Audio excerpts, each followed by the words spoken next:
Now then, how are you doing? I hope you're well. As we head into winter, a landscape artist's thoughts inevitably turn to snow.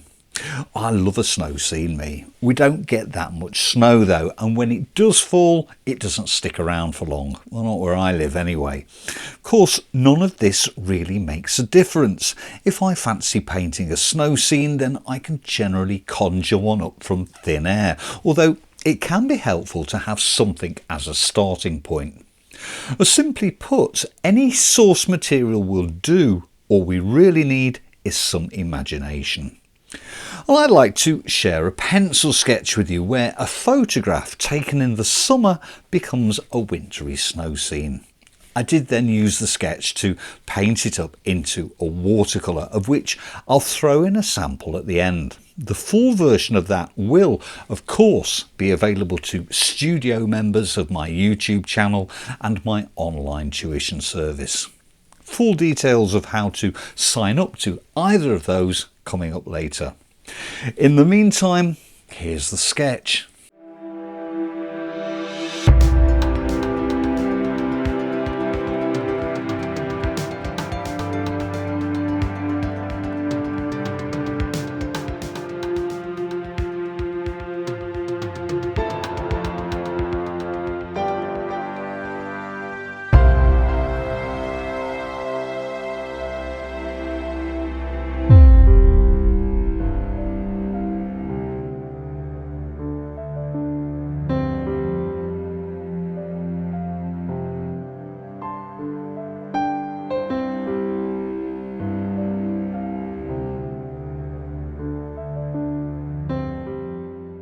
When the snow falls upon a landscape, the transformation can be quite magical.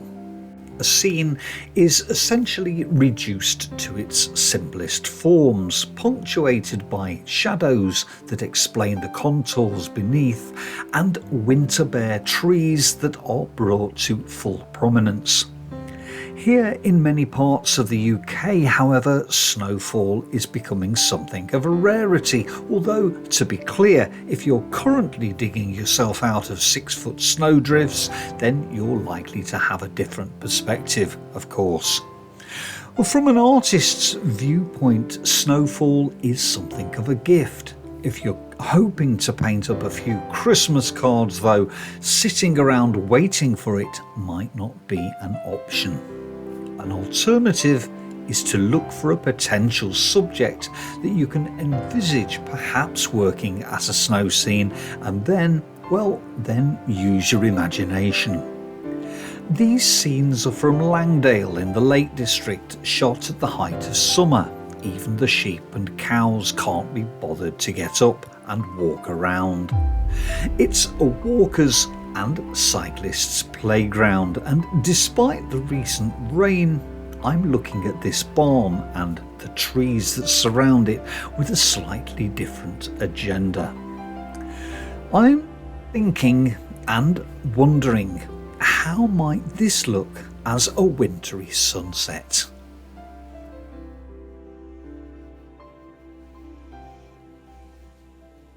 The first steps towards cultivating my wintry vision is to have a little play around with it in sketch form. My imagination isn't what it used to be, or maybe it never was as vivid as I'd like to think it was. Whatever the truth is, I've always found it easier to feed my imagination and develop ideas by grabbing a pencil and applying marks to a sheet of paper, and let the pencil be my guide. As always, with any preliminary sketch, my first marks are deliberately loose and light. Errors can be erased easily, of course, but then I tend to prefer all my marks, even slightly dodgy ones, to remain on the paper, almost as a reminder of the journey I've taken. It is a sketch after all, and as such it only really has to mean something to me. It isn't intended for general consumption. I'm not seeking approval from anyone, and I don't really care how rough it looks. The basic layout of the scene will remain more or less the same as in the source photograph. With one notable exception to that, of course, is the trees, which are going to appear in my version as winter bare and not a leaf in sight. Well, to do that requires my first act of imagination to be that of removing said foliage. I should say that drawing winter trees from imagination is a lot easier if you've studied a lot of winter trees. My point being that observation and experience is the key to the likelihood of a favourable outcome. The circle you've just seen me draw is my way of establishing where the light is coming from. In this case, I imagine it to be coming from the top left-hand corner somewhere, and while absolute precision on this matter isn't necessarily required, at least not at this stage, it does help me to decide how and where to apply shading to objects within the scene, particularly the barn and the foreground wall. I tend to approach my shading in several stages. The first stage is loose and slightly undisciplined.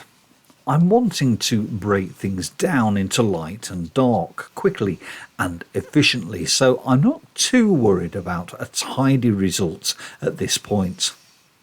Shading patterns in pencil drawing are a little bit like washes in watercolour. Multiple passes can be overlaid to create new values and textures, but also, and you'll see this as the drawing progresses, as I apply further shading, I gradually tighten up the shading lines that go to make up the pattern.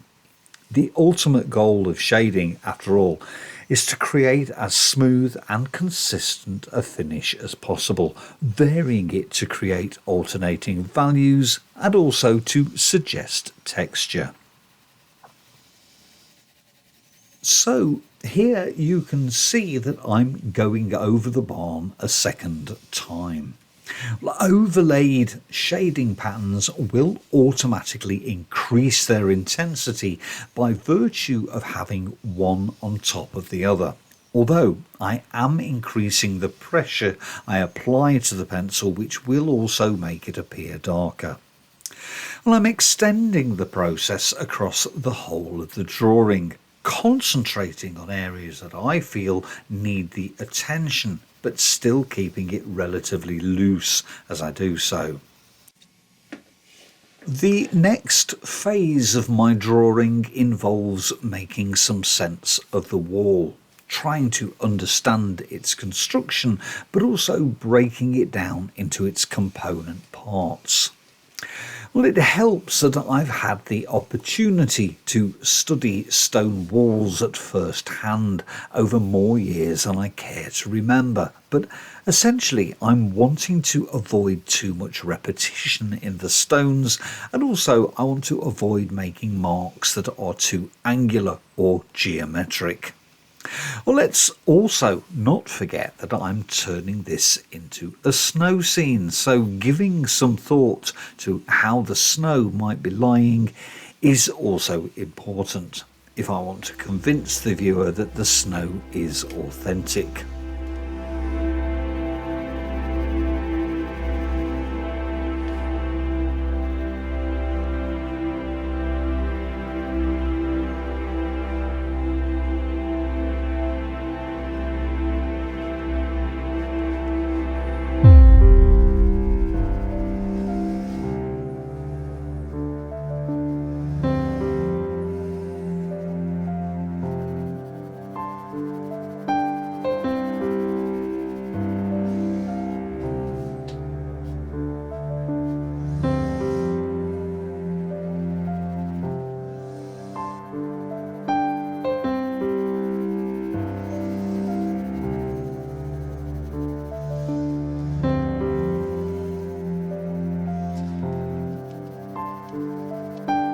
In pencil, as with watercolour, we work from light to dark.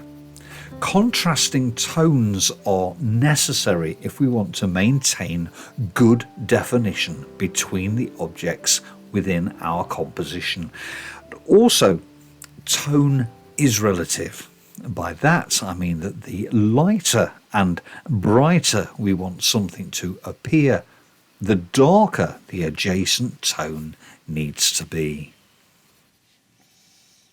Another technique you see me using right now is that of negative drawing.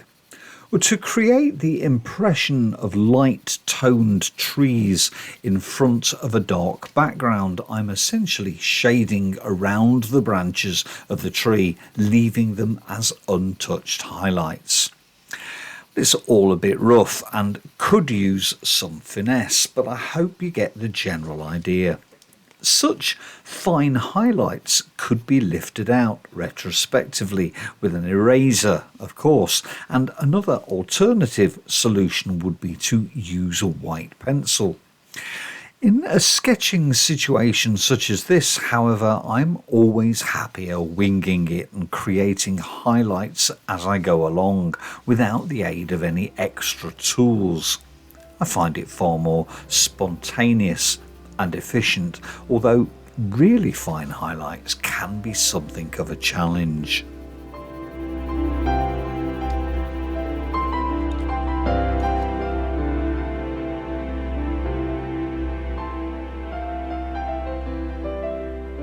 One of the big questions with any drawing or painting for that matter is, when do you stop?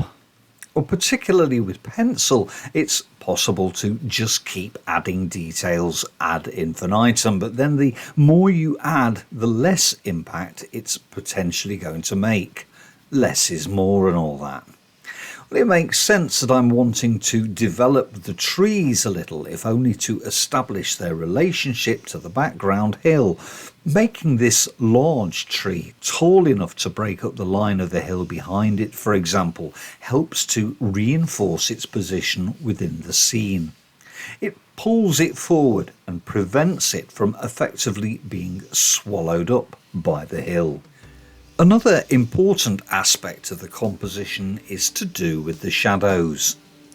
Shadows not only add visual value to what might otherwise be a very white and featureless scene, but they also play an important role in explaining the three-dimensional properties of the landscape.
Well, I hope you enjoyed that. If you did, then please do hit the like button. It really does make a difference. And if you're not already a subscriber, well, then maybe consider subscribing or even becoming a studio member of my YouTube channel and get instant access to the full-length version of this video, which includes how I painted the watercolour.